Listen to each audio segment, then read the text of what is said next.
তত্রানুভবিতা স্বনুভবনীয় অনুভূতয় বৃত্তয় করুণানাঞ্চ বহুধা প্রস্ফুরন্তি।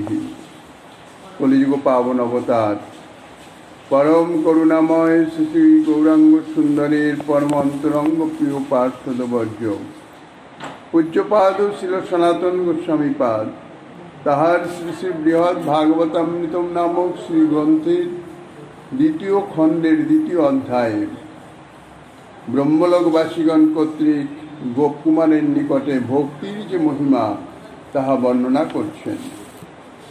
এই শ্লোকে বলছেন, ভক্তি সুখের অনুভবিতা ভক্ত ভগবান এবং অনুভূতি ও অনুভূতির কারণ বৃত্তিসমূহ ও ইন্দ্রিয় সকল বহুরূপে স্ফূর্তি পাইতে থাকে। পূর্বেই বলা হয়েছে যে আত্মারামগণের সমাধি দশায় অনুভূয়মান যে সুখাভাস অর্থাৎ যে ব্রহ্মানন্দ, তা থেকেও ভগবত ভক্তি সুখ পরমোৎকৃষ্ট এবং পরম মহত্ব বিশিষ্ট, পরম আকর্ষণীয়, যার জন্যেই আত্মারামগণ অর্থাৎ যারা ব্রহ্মজ্ঞানী, ব্রহ্মে যাহারা ব্রহ্মানন্দে লীন হয়ে আছেন, তাহারাও যদি শ্রী ভগবত কৃপা হয়, ভক্ত কৃপা হয়, তাহলে তাহারা দেহ ধারণ করে ভগবত ভজনে রত হয়ে এই যে ভগবত ভক্তি সুখ অর্থাৎ ভগবত সেবা সুখ, এর থেকে চরমোৎকৃষ্ট এবং মহত্বপূর্ণ আর অন্য দ্বিতীয় কিছু নাই। সেই জন্যই বলছেন যে, এটা তো আগেই বলেছেন যে আত্মারামগণের সমাধি দশায় তাহারা যে সুখ অনুভব করেন, ব্রহ্মানন্দ অনুভব করেন, তার থেকে ভগবত ভক্তি সুখ তাহা পরমোৎকৃষ্ট, পরম মহত্ব বিশিষ্ট, পরম মহান। এখন আবার অন্য প্রকার যুক্তির দ্বারা ঠিক সেই কথাই আবার প্রতিপাদন করছেন। কিভাবে? বলছেন যে সেই ভক্তি সুখ অনুভবিতা অর্থাৎ ভক্তি সুখের অনুভব কর্তা, যিনি ভক্তি সুখ অনুভব করেন। ভক্তি সুখ কে অনুভব করতে পারে? যিনি ভক্ত, তিনিই ভক্তির সুখ অনুভব করতে পারেন। এবং অনুভবনীয় এবং অনুভবের কর্ম অর্থাৎ ভগবত সেবা আদি, ইহা অনির্বচনীয় শ্রী ভগবান। ভক্তি ভজন বা সেবা কার? না স্বয়ং ভগবানের। অনুভূতি সকল এবং অনুভূতির কারণ বৃত্তি সকল তথা অনুভব ক্রিয়ার করণ বাহ্য অন্তরিন্দ্রিয়ের বৃত্তি সকল অর্থাৎ অনুভবের সাধন সকল, তাহা বহুরূপে পরম উৎকর্ষের সঙ্গে স্ফূর্তি পেতে থাকে। তার প্রণালী কিরকম? প্রথমত, অনুভবিতা বা অনুভবকর্তার যে অভিমান, অভিমান কিরকম অভিমান? আমি দাস, আমি তানার সেবক, তানার সুখ বিধানের নিমিত্ত আমার যাবতীয় ভাবনা চিন্তা কর্ম ইত্যাদি, আমি তার দাস। এই দাসরূপ অভিমানে তার যে সেবা, বহুবিধ সেবা, পাদ সম্বাহন, চামর ব্যজন ইত্যাদি রূপ বহুবিধ সেবা অনুসারে নিজের যে স্বরূপ তাহা স্ফূর্তি পেয়ে থাকে। এই যে প্রাকৃত দেহ, এই দেহের দ্বারা তো ভগবত সেবা হয় না। শ্রী ভগবান অপ্রাকৃত সচ্চিদানন্দময়, তাহলে সেই অপ্রাকৃত সচ্চিদানন্দময় শ্রী ভগবত সাক্ষাৎ সেবা করবার নিমিত্ত মনের ভাবনা দ্বারাও যে মানসিক সেবা হয় শ্রী ভগবানের, তাহাতেও সে এই প্রাকৃত দেহে হয় না।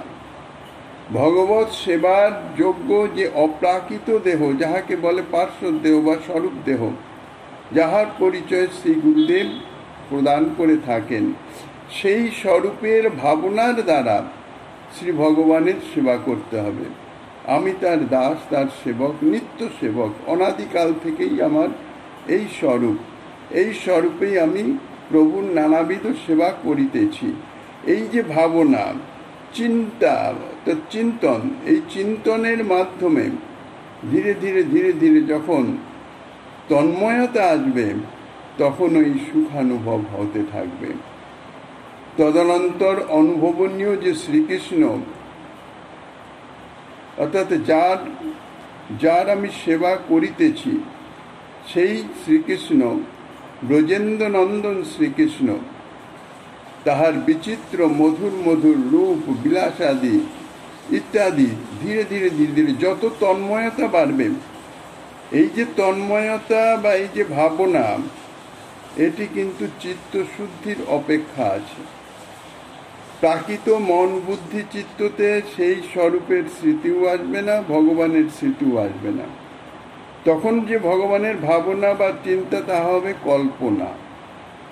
মনে মনে যেমন নানাবিধ কল্পনা করে, মনে মনে যে নানা রকম জাগতিক বিষয় সুখ অনুভব করা যায়, ঠিক তার দৃশ্য কল্পনা।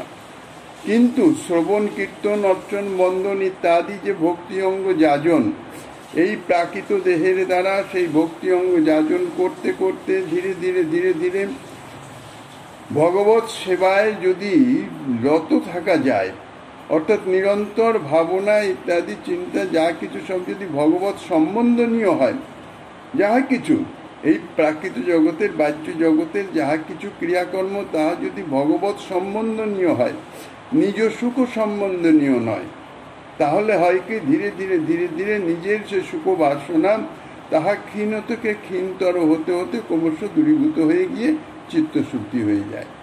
এই জন্যেই বলা হয়েছে স্বধর্ম আচরণে বিষ্ণু ভক্তি হয়। স্বধর্ম আচরণ মানে শাস্ত্র নির্দিষ্ট যে ভগবত ভজন, ইহাই হচ্ছে স্বধর্ম আচরণ, যথার্থ স্বধর্ম।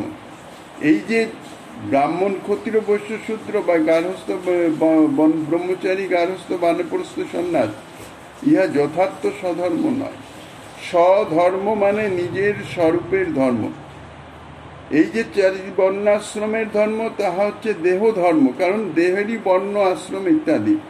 নিজের আত্মস্বরূপের তো কোনো বর্ণাশ্রম নাই। আত্মস্বরূপ ব্রাহ্মণ ক্ষত্রিয় বৈশ্য শূদ্র হয় না, তাহা তো চিন্ময় অপ্রাকৃত। কাজেই নিজের স্বরূপে, স্বধর্ম মানে নিজের স্বরূপের ধর্ম। নিজের স্বরূপে কি স্বরূপ? হচ্ছে জীবের স্বরূপ হয় নিত্য কৃষ্ণ দাস, আর সেই দাসের কর্ম হচ্ছে যার দাস তার সেবা। তাহলে স্বরূপানুবন্ধী যে ধর্ম, স্বধর্ম যেটা, সেটা হচ্ছে শ্রীকৃষ্ণ সেবা সর্ববিধ ভাবে। শ্রীকৃষ্ণ সেবা মানে এই নয় যে শ্রীকৃষ্ণ চরণে ফুল চন্দন দিলাম, তাহলে স্নান করালাম, সাজালাম, ব্যাস সেবা হলো, তার শুধু তা নয়। সমস্ত কিছু তার যাবতীয় সমস্ত কিছু সেবা, তাহাতেই যদি সমস্ত দিন রাত্রি অতিবাহিত হয়ে যায়, অর্থাৎ সেই ভাবনা চিন্তায় সকালে ঘুম থেকে ওঠার পর থেকে স্নান, নিজকে নিত্যকীর্ত সেরে মঙ্গলা আদি ইত্যাদি, তারপরে শৃঙ্গার, তারপরে মধ্যাহ্ন, তারপরে বৈকালী, তার মধ্যে ভগবত ভক্ত সঙ্গ, ভগবত কথা শ্রবণ ইত্যাদি, তারপরে রাত্রের ভোগ ইত্যাদি, যদি সমস্ত দিন যদি এই ভগবত ভাবে বা সেবা কর্মে রত থাকা যায়, সেই ভাবনা নিয়ে আমি ভগবত সেবার উদ্দেশ্যে এই করছি, তাঁর সেবার উদ্দেশ্যে এই করছি, তাহলে কি ভগবত সম্বন্ধনীয় ভাবনা চিন্তা হতে থাকলো। নিজ সুখ সম্বন্ধনীয় ভাবনা চিন্তার কোনো অবকাশ নাই। মায়ামুগ্ধ জীব সংসারে যাহা কিছু করে সবই হচ্ছে নিজের সুখের নিমিত্ত। নিজের যে মায়িক যে সম্বন্ধী যুক্ত স্ত্রী পুত্র পরিজন, তাদের সুখ নিমিত্ত। আর ভক্ত ঠিক সেই কর্মগুলোই করে, সে সংসারে অবস্থান করুক বা সংসার ত্যাগ করে ধামেই অবস্থান করুক, কর্ম সব বাহ্যিক দিক দিয়ে একই রকম, কিন্তু সে যে কর্ম করে সে করে ভগবানের জন্যে, ভক্তের জন্যে। কাজেই ইহাতে নিজের কোনো বন্ধন হয় না, অর্থাৎ মানে প্রাকৃত যে গুণ, রজতম গুণ, তাহা ধীরে ধীরে ক্ষীণ হতে ক্ষীণতর হতে থাকে, তারপরে অন্তিমে গুণাতীত হয়ে যায়, চিত্ত শুদ্ধ হয়ে যায়। তখন সেবাকর্ম একই চলতে থাকে, ভক্তি অঙ্গযাজন একই চলতে থাকে, কিন্তু তার এই যে অনুভূতির তারতম্য হতে থাকে। অর্থাৎ অনুভবনীয় যে শ্রীকৃষ্ণ, তার যে বিচিত্র বিচিত্র মধুর রূপ বিলাস ইত্যাদি ধীরে ধীরে সেই অপ্রাকৃত শুদ্ধ চিত্তে স্ফূর্তি পেতে থাকে, এবং তাহা অনুভবনীয়ের শ্রবণ কীর্তনাদি রূপে ইন্দ্রিয় বৃত্তি সকলে নানারূপ বিষয় আকারে স্ফূর্তি পেতে থাকে। অর্থাৎ নানাবিধ সাত্ত্বিক বিকার তখন শরীরে প্রকাশ পেতে থাকে। অর্থাৎ অনুভবনীয় শ্রীকৃষ্ণের রূপ গুণ ও লীলাদির যে বিচিত্রতা, সেই বিচিত্রতা ভেদে ওই শ্রবণ কীর্তনাদিরও বহুল অবান্তর বিশেষণ প্রদত্ত হয়ে থাকে। যেমন রূপের স্মরণ, রূপমাধুর্য কীর্তন, শ্রী ভগবানের গুণ শ্রবণ, লীলাকথা শ্রবণ ইত্যাদি রূপে অনন্ত প্রকার তার ভেদ। অর্থাৎ সেই যে ভক্তি অঙ্গ যাজন বা সেই যে সেবা বিভিন্ন রকমের, এই রূপে অনুভবনীয় তত্ত্বের বিবিধ বৈচিত্র্য হেতু তার যে সুখানুভব, অনুভূতি সুখেরও পরম বৈচিত্র্য বিশেষ উৎপত্তি হেতু পরম মহত্ব স্বয়ংই সম্পন্ন হয়ে থাকে। ব্রহ্মানন্দ সমাধিতে যে ব্রহ্মানন্দ অনুভব হয় তাহা নিরবিচ্ছিন্ন এক প্রকার, তাতে কোনো বৈচিত্র্যের লেশাভাসও নাই।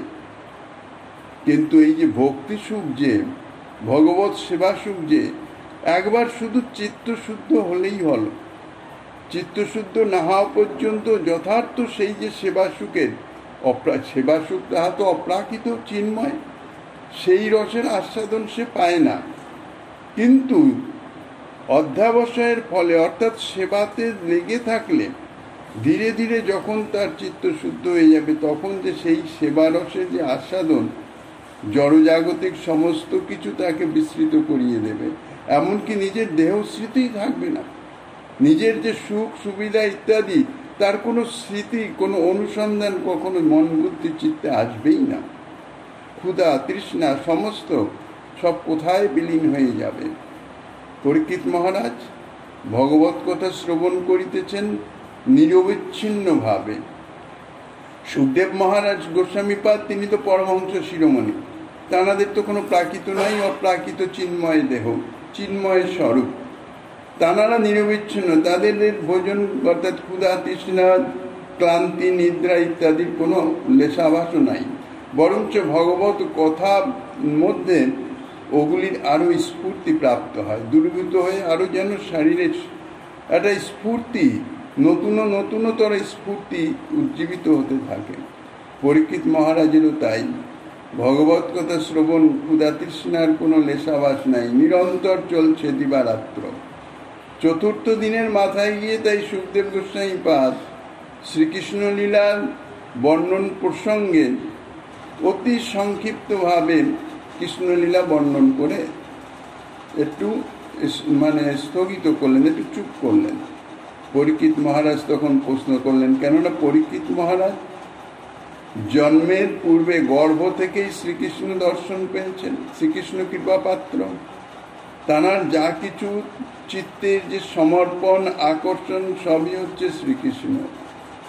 তাঁরই কথা এত সংক্ষিপ্ত, এতে কখনো মন ভরে? তাই প্রশ্ন করলেন। তখন সুখদেব গোস্বামীপাদ বললেন, আর 4 দিন যাবৎ নিরন্তর চলছে তোমার ক্ষুধা তৃষ্ণা বা পিপাসা ইত্যাদি, বা একটু ক্ষণিক বিশ্রাম। তখন পরীক্ষিত মহারাজ বলছেন, আমার ক্ষুধা তৃষ্ণার তো কোনো অনুভূতিই নাই, বরঞ্চ শরীরে যেন আর নতুনতর স্ফূর্তি, সঞ্জীবনী শক্তি যাকে বলে তাহা প্রাপ্ত হচ্ছে। আপনি নিরন্তর বলতে থাকেন, কথা বন্ধ করবেন না। তা এই জাতীয় ভগবত সেবাতে এই যে সুখ অনুভব হয়, যথার্থ সেই সুখের অনুভব চিত্তে না আসা পর্যন্ত সেটা তো বোঝা যাবে না যে সেটা কি জাতীয় সুখ, কারণ সেটা অপ্রাকৃত। প্রাকৃত মন বুদ্ধি যুগ চিত্তের দ্বারা এই প্রাকৃত জড়জাগতিক যে সুখের অনুভব, যদিও তাহা সুখ নয়, তবু সুখাভাসের যে অনুভব সে সম্বন্ধে জীব জানে, কিন্তু অপ্রাকৃত সেই সুখ সম্বন্ধে তো জীব জানতে পারবে না যতক্ষণ না তার চিত্ত শুদ্ধ হচ্ছে। তা যখন এই ভজন করতে করতে করতে করতে যখন শুদ্ধ হয়ে যাবে চিত্ত, তখন যে সে সুখ, যে সুখের যে পরম বৈচিত্র্য তাহা যখন সে অনুভব করতে থাকবে, তখন সে অনুভবে বুঝবে যে কি বিচিত্র আস্বাদন আর কি বিচিত্র আকর্ষণ। তাৎপর্য এই যে অনুভবিতা, অনুভবনীয় এবং অনুভূতি, এই 3টি বিষয়ের অনন্ত বৈচিত্র্য, যে কি যে বৈচিত্র্য, কত রকমের যে বিচিত্র অনুভব, তাহা বাস্তবিক মুখ আস্বাদবৎ। যাহারা বাক্য কথা বলতে পারে না, তাদের যদি উত্তম ভোজন দিয়ে জিজ্ঞাসা করা যে এটার স্বাদ কীরকম, সে কি বলতে পারবে? কেননা সে তো তার তো কথাই বলতে পারে না, কিন্তু স্বাদ তো অনুভব করছে, তার অনুভবে তো তা হচ্ছে, কিন্তু তা প্রকাশ করতে পারছে না। এটাও ঠিক সেই রকম।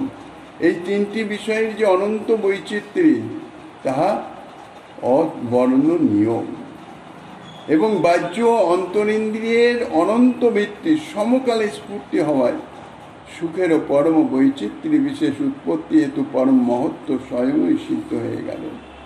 অর্থাৎ ভক্তির যে পরম মহত্ব, চরমোৎকর্ষতা, তাহা ইহাতেই সিদ্ধ হয়।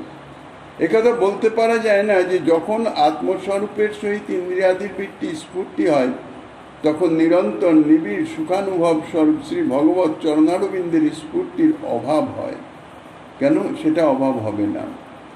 যুগপথ উভয়বিধ স্ফূর্তি বা স্ফূর্তির অনুভব তাহা অসম্ভব। যদি বলা যায় কেবল শ্রী চরণারবিন্দ অবলম্বন করেই নিজ স্বরূপাদির স্ফূর্তি হয়, পৃথক রূপে হয় না, তাহলে বলতে বাধ্য হব যে গৌণরূপে স্বরূপাদির স্ফূর্তি হয়, সুতরাং তাহা অস্ফূর্তিতেই পর্যবসিত হয়ে যায়।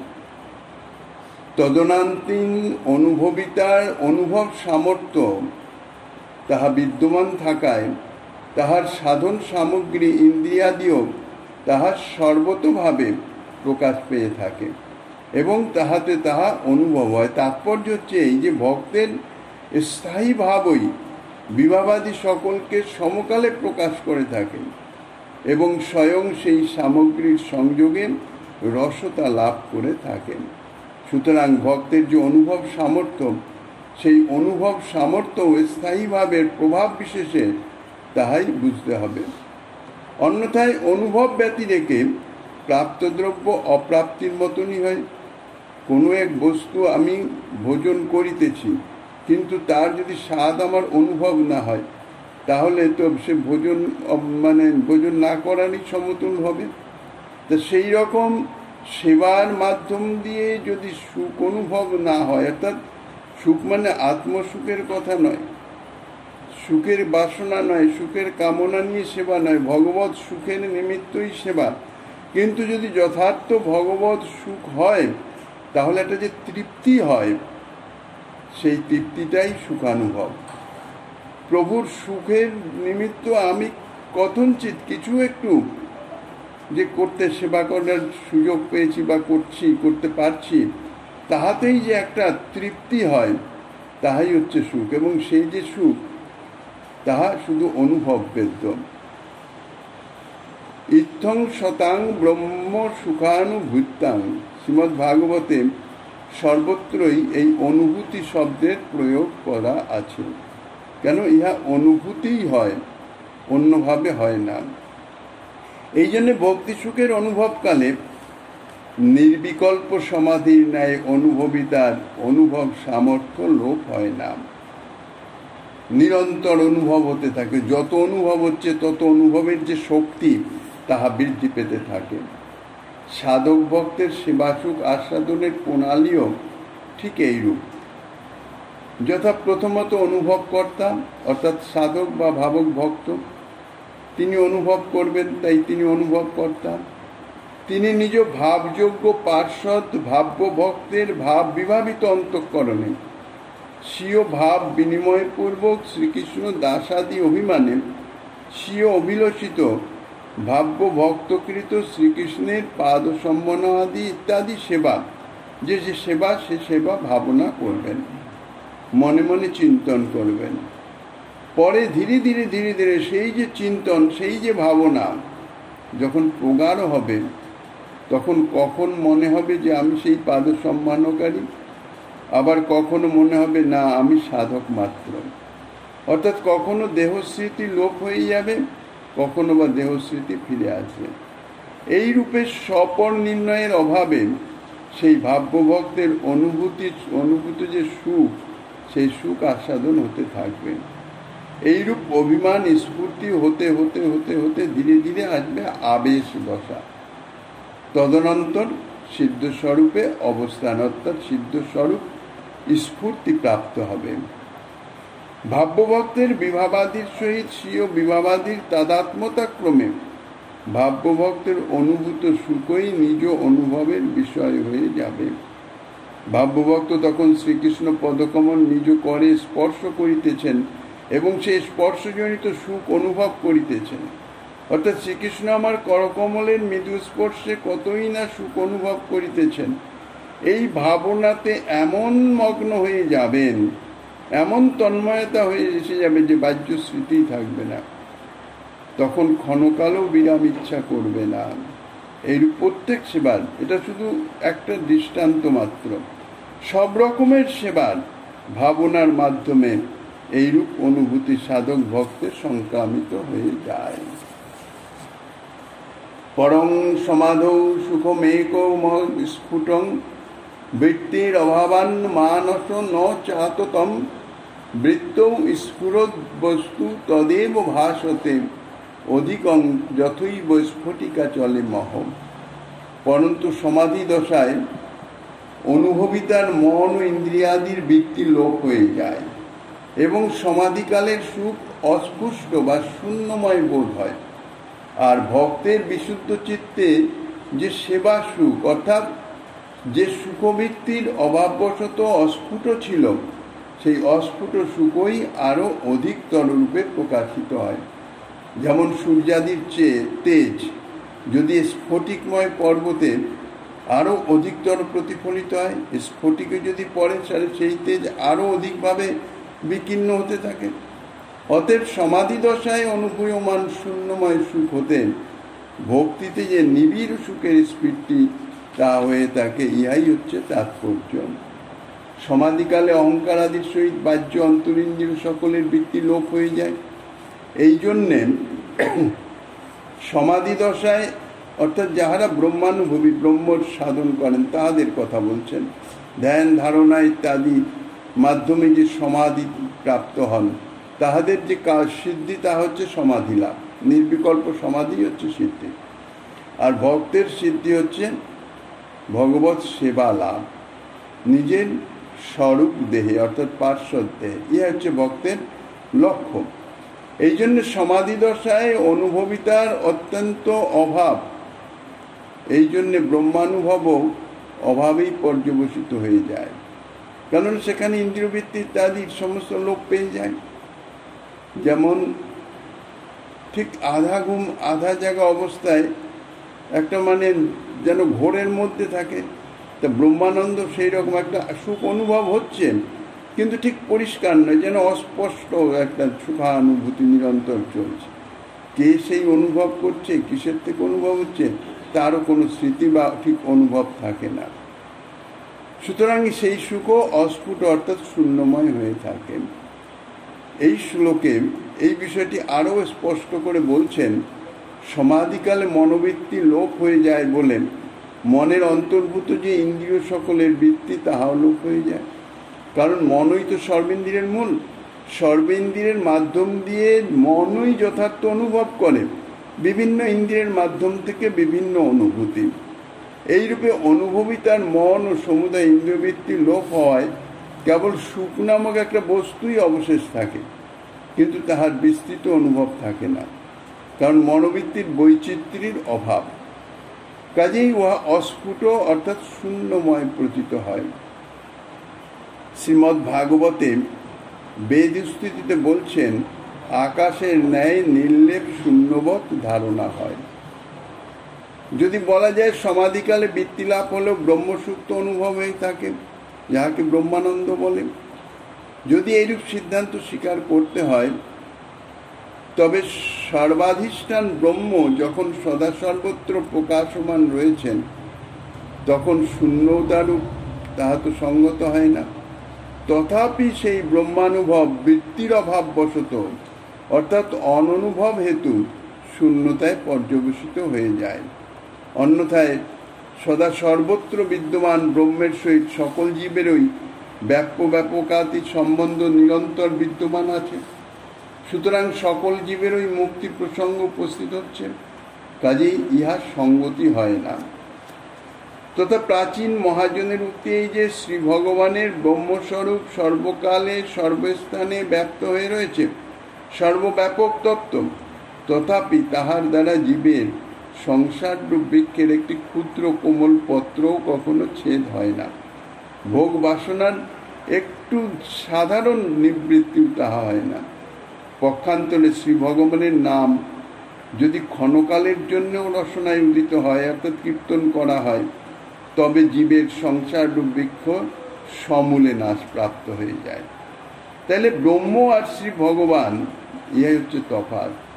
ব্রহ্ম এবং শ্রী নামের মধ্যে জীবের পক্ষে কোনটি অধিকতর কাম্য, অধিকতর সেব্য? ব্রহ্ম বিষয়ে এইরকম বহু বহু প্রমাণ আছে।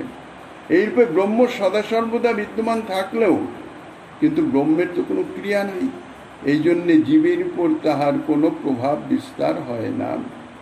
জীবের মনের উপর তাহা কোনো প্রভাব বিস্তার করে না। সর্বময় সর্বং খল্লিদং ব্রহ্ম, সমস্ত কিছুই ব্রহ্ম, সর্বব্যাপক, কিন্তু তথাপি তাহার কোনো প্রকাশ নাই, কোনো ক্রিয়া নাই। তাই বৃত্তির অভাববশত তার সংসার বাসনা ক্ষয় হয় না। কিন্তু শ্রী ভগবানের নাম এমনই মধুর, এমনই সামর্থ্য শক্তি সম্পন্ন যে বাগেন্দ্রিয়ের বৃত্তিতে অর্থাৎ জিহ্বায় যদি কার্যকরী রূপে আবির্ভূত হয়, তাহলেই তার সংসার বাসনা ক্ষয় হয়ে যায়, ভোগ বাসনা ক্ষয় হয়ে যায়। সংসার ক্ষয় মানে নিজের দেহে ইন্দ্রিয়াদির সুখ বাসনা, ইহাই সংসার, আর ইহাই সংসার বাসনা। এইরূপ ভক্তিতেও অন্তরিন্দ্রিয় এবং বাহ্যেন্দ্রিয় সকলের অনুক্ষণ কোটি কোটি গুণ বৃদ্ধি প্রাপ্ত হয়ে বিচিত্র বৃত্তি সকলের দ্বারা বিচিত্র আশ্চর্য পরম সুখ বিশেষের অনুভব নিরন্তর স্বয়ংই সম্পন্ন হতে থাকে। তাহাই কৈমুতিক ন্যায়ে বলিতেছেন, যে বস্তু বৃত্তির অভাববশত অস্ফুষ্ট ছিল, সেই বস্তুই চিত্তবৃত্তিতে স্ফূর্তি পেলে অধিকতর রূপে প্রকাশিত হয়। এ বিষয়ে দৃষ্টান্ত হচ্ছে কি, সূর্যাদির তেজ গগনতল হতেও স্ফটিকময় পর্বতে, অর্থাৎ যদি সাধারণ ভূমিতে সূর্যের যে তেজ অর্থাৎ কিরণ যদি পতিত হয়, তাহা সেই ভূমিতে প্রতিফলিত হয় না, কিন্তু স্ফটিকময় পর্বতে যদি সেই তেজ সূর্যের কিরণ পতিত হয়, তাহলে আরও অধিকতর তেজ সম্পন্ন হয়ে তাহা প্রতিফলিত হতে থাকে। ঠিক সেই রকম সমাধিকালে অনুভূয়মান শূন্যময় আত্মতত্ত্ব হতেও অধিকাধিক নিবিড় সুখময় শ্রীমৎ ভগবৎ চরণারবিন্দ যুগলের ভক্তি দ্বারা প্রতিক্ষণে নূতন ও বিচিত্র সুখ সকল বাহ্যেন্দ্রিয় এবং অন্তরেন্দ্রিয়ের ভিত্তিতে আরও অধিকাধিক রূপে স্ফূর্তি পেতে থাকেন। ভক্তি প্রভাবে প্রেম সম্পদ আবির্ভূত হলে, অর্থাৎ ভজন করতে করতে যখন চিত্ত শুদ্ধ হয়ে সে প্রেম প্রাপ্ত হবে, প্রেম স্তরে পৌঁছে যাবে, তখন কোনো ভক্তের কোনো সময়ে সমস্ত দেহের বা ইন্দ্রিয় বিশেষের চেষ্টা সকল লোপ পেয়ে যায়, অথবা অবয়ব সমূহের বিস্মৃতি ঘটে। আবার কখনো হয়তো কোনো ইন্দ্রিয়ের বিষয় গ্রহণ সামর্থ্যই লোপ পেয়ে যায়। তার কারণ হচ্ছে এই যে কোনো ইন্দ্রিয়ের আনন্দ বিহ্বল হলে সেই ইন্দ্রিয়ের অন্তঃকরণাদি অপর ইন্দ্রিয়ের অন্তর্ভুক্ত হয়ে পড়ে। এইরূপে অন্তঃকরণের বৃত্তি অনুসারে ইহার চারটি কক্ষা স্বীকৃত হয়ে যায়। সেই অন্তঃকরণ চতুষ্টয়টি কি? মন, বুদ্ধি, চিত্ত এবং অহংকার। এই চারটিকে বলা হয় অন্তরিন্দ্রিয়। এই জন্য কখনো মনে, কখনো বুদ্ধিতে, কখনো বা অহংকারে, কখনো বা চিত্তবৃত্তির দ্বারা সেই সুখ আস্বাদন হতে থাকে। আবার অন্যান্য ইন্দ্রিয় সকলের মধ্যেও কখনো শ্রবণ ইন্দ্রিয়, কখনো চক্ষুর ইন্দ্রিয়, কখনো বাঘ ইন্দ্রিয়ের দ্বারা সেই সুখ আস্বাদন হয়। শ্রীকৃষ্ণের গুণকথা মধুর সুর সংসর্গ যোগে হয়তো শ্রবণ ইন্দ্রিয়ের দ্বারা যখন মন তাহা আস্বাদন করছে, তাহা অভূতপূর্ব সুখানুভূতি হচ্ছে। কখনো বা সেই শ্রী বিগ্রহের রূপ ও মাধুর্য চক্ষু ইন্দ্রিয়ের দ্বারা সেই মাধুর্য আস্বাদন করছে, মন আস্বাদিত হচ্ছে, একটা পরম সুখানুভব হচ্ছে। বা কখনো ভগবত নাম কীর্তন করতে করতে এমন একটা আবেশ এসে যায়, অর্থাৎ সেই সুখ আস্বাদন হয়। আবার কখনো কখনো বা যুগপদ 2, 3 অথবা ততোধিক ইন্দ্রিয় বৃত্তি, মানে সমস্ত ইন্দ্রিয় বৃত্তি একসঙ্গেই নানাবিধ বৈচিত্র্যপূর্ণ সুখের আস্বাদন অনুভব করতে থাকে, মনকে অনুভব করায়। মন, বুদ্ধি, চিত্ত, অহংকার, এই চারটি অন্তরিন্দ্রিয়েই অনুভূত হতে থাকে। ইন্দ্রিয় সকলের পরস্পর সাম্য হেতু একে অপরের পোষক হয়ে আরও অন্তঃকরণের অন্তর্ভুক্ত হয়ে যায়। ইহাতে কোনো সন্দেহের কারণ নাই, কারণ বস্তুত সচ্চিদানন্দ স্বরূপ অনুভব হেতু এই সকল বৃত্তির সহিত মন সেই সচ্চিদানন্দ স্বরূপে তাদাত্ম্যতা লাভ করে। এই জন্য লৌকিক প্রাকৃত মনও সূক্ষ্মতা হেতু আত্মাকারে প্রসারিত হয়ে সর্বেন্দ্রিয়ের গ্রাহক হয়ে পড়ে, অর্থাৎ সর্বেন্দ্রিয়ের কর্ম সম্পাদন করে। এইভাবে ভক্তির যে পরম মাধুর্য, যে সুখ তাৎপর্য, তাহা বর্ণনা করছেন পরবর্তী আস্বাদনী শ্রীমান মহাপ্রভু গিরিধারী লালের কৃপা হলে। আগামী দিন আস্বাদনের বাসনা রেখে